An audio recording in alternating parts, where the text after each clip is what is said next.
Yo, you nak makan apa? Ni. Ni. Buah naga satu. Lagi? Aku makan buah naga dulu. Oh, kena makan buah naga dulu. Okey. I letak kat you buah naga dulu. Okey, lagi you nak apa buah naga lagi? Pisang nak tak? Pisang kejap lagi. Mangga? Pisang bisa hantarkan kat papa. Okey, hantarkanlah kat papa pisang. Papa nak makan pisang dengan mangga. Ini pakai buah naga. Buah naga sebab dia berwarna merah kan. Biar je. Buah mangga satu fork. I nak pisang. Lepas tu dengan mangga. Okey, pisang.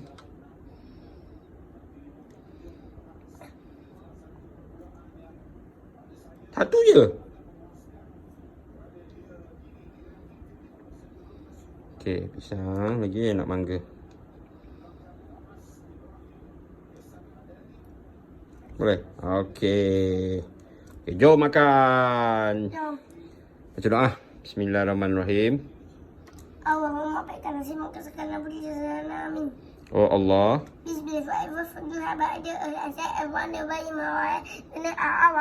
Amin. Okay, jom makan.